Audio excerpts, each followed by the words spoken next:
Going over the Makita 40 volt XGT recip saw kit, model GRJ01.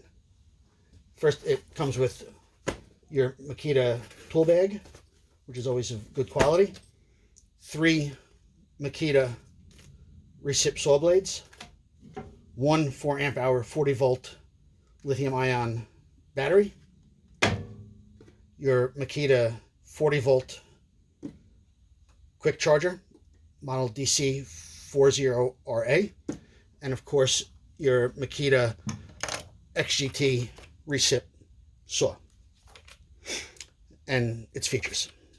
First, on top, it has a 3-position switch. First, a lock in the middle, and number 2 speed on the other side. The switch does feel a little spongy and hopefully doesn't kick out of your speed while you're using it. A nice beefy rafter hook.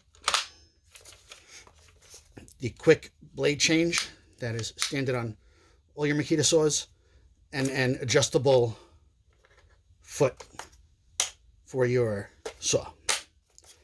That's a quick overview of the Makita XGT 40 volt saw.